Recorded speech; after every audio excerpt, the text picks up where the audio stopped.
Hi guys, welcome to FLM. So ఈరోజు మన topic వచ్చేసి how to learn any local language quickly.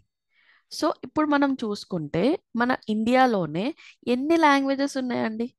ఇప్పుడు మనకు తెలుగు లాంగ్వేజ్ ఉంటుంది, హిందీ లాంగ్వేజ్ ఉంటుంది, మలయాళం లాంగ్వేజ్ ఉంటుంది, కన్నడ లాంగ్వేజ్ ఉంటుంది, తమిళ్ లాంగ్వేజ్ ఉంటుంది. సో ఇలా చాలా లాంగ్వేజెస్ ఉన్నాయి ఓన్లీ మన ఇండియాలోనే. అలానే ఇప్పుడు మనము అబ్రాడ్ స్టడీస్ కోసం బయటికి వెళ్తున్నాం, అవునా? ఈ అబ్రాడ్ స్టడీస్ కోసం బయటికి వెళ్ళినప్పుడు అక్కడ కూడా ఎంతమంది ఎన్ని డిఫరెంట్ లాంగ్వేజెస్ మాట్లాడతారండి? అఫ్ కోర్స్, రీసెంట్ గా ఒక సర్వే జరిగిన ప్రకారం అబ్రాడ్ లో కూడా highest speaking communities from Telugu. Telangana and Andhra Pradesh నుంచే ఎక్కువ మంది వెళ్తున్నారు. సో మోస్ట్ ఫారినర్స్ వాళ్ళు భావించే పరంగా, అంతే కదా? సో అలాంటి తెలుగు అక్కడ కూడా గ్రో అవుతుంది, రైట్? సో ఇప్పుడు చూసుకుంటే ఏ లాంగ్వేజ్ అయినా లోకల్ లాంగ్వేజ్ ఎలా నేర్చుకోవాలి? ఇప్పుడు అబ్రాడ్ వెళ్ళిన స్టూడెంట్స్ అయినా లోకల్గా మీరు సపోజ్ మీకు జాబ్ వచ్చింది, ఓకే? తెలంగాణ నుండి మీరు సపోజ్ పూణేకి మూవ్ అవ్వాల్సి వచ్చింది, మీ company job location Pune. So అక్కడ మాట్లాడే మోస్ట్ ఫ్రీక్వెంట్ లాంగ్వేజ్ ఏంటి? హిందీ. సో మీరు ఖచ్చితంగా ఆ కొలీగ్స్తో క్లోజ్గా మూవ్ అవ్వాలన్నా, కమ్యూనికేషన్ని బిల్డ్ చేయాలంట కొంచెము కొద్ది గొప్ప మీకు హిందీ వచ్చి ఉండాలి, అంతే కదా? సో అదంతా మనం ఎలా చేయాలి? సో కొన్ని స్టెప్స్ అనేటివి ఏంటో చూద్దాం. How to learn any local language quickly. So అందులో ఫస్ట్ స్టెప్ వచ్చేసి సింపుల్ అండ్ షార్ట్ డైలాగ్స్ని నేర్చుకోవడం, ఓకే? ఇప్పుడు ఆ, తెలుగు రానోళ్ళకు కూడా ఎవరైనా మగధీర సినిమా చూస్తే, ఓకే, ఎవరైనా మగధీర సినిమా చూసారనుకోండి, తెలుగు రానోళ్ళు కూడా మగధీర సినిమా చూసారు. So at last Hindi Hindi వచ్చినోడు మగధీర సినిమా తెలుగులో సబ్ టైటిల్స్ పెట్టుకొని చూసాడు, ఓకే? సో అప్పుడు వాడు సింపుల్గా ఒక్కొక్కరిని కాదు షేర్ ఖాన్ 100 మందిని ఒకటేసారి పంపించు అనే డైలాగ్ ఉంటుంది చూడండి. ఆ డైలాగ్స్ తోటి దానికి లాంగ్వేజ్ వచ్చడం కంపల్సరీయా? అవసరం లేదు కదా. ఈవెన్ ఒక హిందీ పర్సన్ వచ్చేసి ఆ తెలుగు మూవీలో చిన్న చిన్న డైలాగ్స్ విన్నా కానీ వాడికి అర్థమవుతుంది. సో అలాగే మనం లోకల్ లాంగ్వేజెస్ ఏదైనా నేర్చుకునేటప్పుడు మూవీస్లో ఇలాంటి చిన్న డైలాగ్స్ కానీ ఏదైనా ఉంటే మనం దాంతో స్టార్ట్ చేయొచ్చు. అంటే ఒక సింపుల్ లాంగ్వేజ్ తీసుకొని దాంట్లో ఉన్న చిన్న చిన్న డైలాగ్స్తో మనం లాంగ్వేజ్ నేర్చుకోవడం అనేది స్టార్ట్ చేయొచ్చు, రైట్? సో నెక్స్ట్ నెక్స్ట్ వచ్చేసి ప్రనౌన్సియేషన్. ఇప్పుడు ప్రనౌన్సియేషన్ కూడా చాలా ఇంపార్టెంట్. ప్రనౌన్సియేషన్ అంటే ఆ వర్డ్స్ని మనం ఎలా పలకడం. ఇప్పుడు చాలా మంది అబ్రాడ్స్కి వెళ్తున్నారు అబ్బా, ఇప్పుడు యూకే ఇంగ్లీష్ ఉంటుంది, అమెరికన్ ఇంగ్లీష్ ఉంటుంది, ఆస్ట్రేలియా ఇంగ్లీష్ కూడా ఉంటుంది. అందరిది ఇంగ్లీష్ అనిపిస్తుంది, కానీ అందులో కూడా యుఎస్ ఇంగ్లీష్కి వచ్చేసరికి అందులో కొన్ని వర్డ్స్ వేరియేషన్ ఉంటాయి యూకే ఇంగ్లీష్కి యుఎస్ ఇంగ్లీష్కి. సో ఆ ప్రనౌన్సియేషన్, ఆ వర్డ్స్ని ఎలా ప్రనౌన్స్ చేసే విధానంలో కూడా డిఫరెన్సియేషన్ ఉంటుంది. సో ఆ వర్డ్స్ ప్రొనౌన్సియేషన్ ఎలా చేయాలి అది కూడా మనకి ఇంపార్టెంట్. వెన్ యూర్ అంటే బయట కంట్రీస్కి మూవ్ అయినా మన లోకల్ కంట్రీస్లో అయినా కానీ ఆ pronunciation also makes difference. So మనకి బ్రిటిష్ వాళ్ళు వచ్చి రూల్ చేసి దాని తర్వాత మనం ఇంగ్లీష్ స్టార్ట్ చేసాం కాబట్టి మన ఇంగ్లీష్ కొంచెం సిమిలర్ టు యూకే ఇంగ్లీష్ ఉంటుంది. But when coming to American English వచ్చేసరికి కొంచెం దాని యాసెంట్ కానీ దాని ప్రొనౌన్సియేషన్స్ డిఫరెంట్గా ఉంటాయి. సో కొంతమంది అబ్రాడ్ స్టూడెంట్స్ ఇప్పుడు తెలంగాణ నుండి లేదంటే ఆంధ్రప్రదేశ్ నుండి మనము అబ్రాడ్ లైక్ యుఎస్ కంట్రీస్కి మూవ్ అవ్వాలంటే దాని యొక్క కొంచెం ప్రొనౌన్సియేషన్స్ కూడా చూసుకోవాలి మనం, అంతేనా? సో నెక్స్ట్ థర్డ్ పాయింట్ వచ్చేసి ఏంటి అంటే practice speaking daily.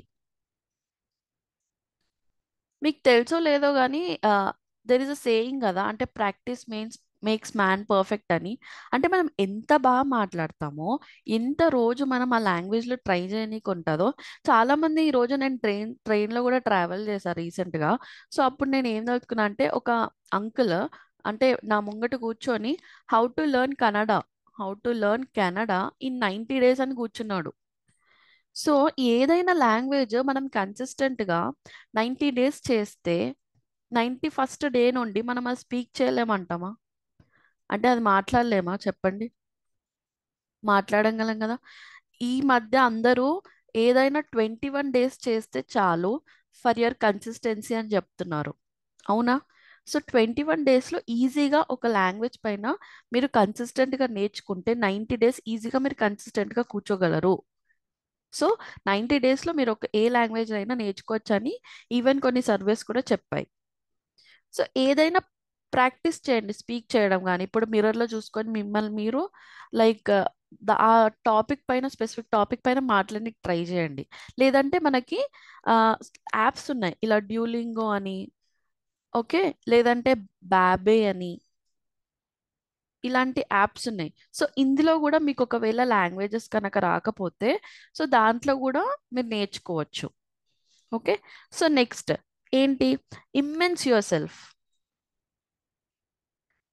Immense your self అంటే ఏం లేదబ్బా, ఏదో ఇంగ్లీష్ పదం అని చూడకండి. ఓకే. ఇమ్మెన్స్ యువర్ సెల్ఫ్ అంటే లీనమైపోవడం. ఇప్పుడు మన పేరెంట్స్ అంటారు కదా, ఏదన్నా పని చేస్తే చిత్తశుద్ధితో చేయాలి, దాంట్లో లీనమైపోయి చేయాలని అంటారు కదా. సో అలానే ఏదన్నా నేర్చుకోవాలి అని మీరు అనుకున్నప్పుడు దాంట్లో మీ మనసు, బ్రెయిన్ అన్ని పెట్టేయాలి అందులో. సో అది ఇమ్మెన్స్ యువర్ సెల్ఫ్. అంటే ఏం చేస్తారు మేడం అంటే, ఇప్పుడు సపోజ్ మీరు అబ్రాడ్కి వెళ్ళారబ్బా, మీ ఇంగ్లీష్ కచ్చపక్క ఉంది, అంత పర్ఫెక్ట్ ఏం కాదు మీరు. తెలుగు మాట్లాడి ఫ్రెండ్స్తో తెలుగు బాగా కామన్ అయిపోయింది మీకు. సో ఇంగ్లీష్ నేర్చుకోవాలన్నప్పుడు మీరు ఏం చేస్తారు? మీరు మీరు మూవీస్ చూడాలనుకున్నా కానీ, ఏదైనా న్యూస్ ఛానల్ పెట్టుకుందాం అనుకున్నా కానీ, లేదంటే న్యూస్ పేపర్లో న్యూస్ చదువుదాం అనుకున్నా కానీ, అన్నిట్లోనూ మీరు ఆ లాంగ్వేజ్ ఏదైతే నేర్చుకోవాలనుకుంటున్నారో దానిపైన లీనం అయిపోండి. సో దట్ ఇప్పుడు మీకు ఇంగ్లీష్ సినిమా తెలిసే ఉంటుందబ్బా. ఇంగ్లీష్ సినిమా చూసే ఉంటారు కదా. సో ఈ మూవీలో శ్రీదేవి గారు ఏం చేస్తారు? తనకి ఇంగ్లీష్ అంతగా రాదు, ఓన్లీ హిందీ వచ్చు. తను ఏం చేస్తుంది? తను ఇంగ్లీష్ ఛానల్స్, న్యూస్ ఛానల్స్ పెట్టుకొని, వెదర్ ఛానల్స్ పెట్టుకొని, మూవీస్ ఛానల్స్ పెట్టుకొని ఆ 9 డేస్లో ఇంగ్లీష్ కోర్సెస్కి వెళ్ళి, సో ఇలా, అంటే తనకి ఎంత ప్యాషన్ ఉంటే ఇంగ్లీష్ నేర్చుకోనీకి తను అంత సరౌండ్ చేసుకుంటుంది చెప్పండి. మూవీస్లో కానీ, న్యూస్ పేపర్స్లో కానీ, తను మాట్లాడే మనుషులతో కూడా ఇంగ్లీష్లో మాట్లాడడానికి ట్రై చేస్తుంది. సో అలా. సో నెక్స్ట్ వచ్చేసి వొకాబులరీ. మన మన తెలంగాణ ఆంధ్రప్రదేశ్లోనే చూసుకోండి, తెలుగు భాషనే అంటాం, కానీ అందులో ఎన్ని యాసలు. ఇప్పుడు గోదావరి యాస వేరేలా ఉంటుంది, తెలంగాణ యాస వేరేలా ఉంటుంది, పక్క తెలంగాణ పక్క ఆంధ్ర ఇలా అంటారు కదా. సో యాసలు కూడా వేరే ఉంటాయి.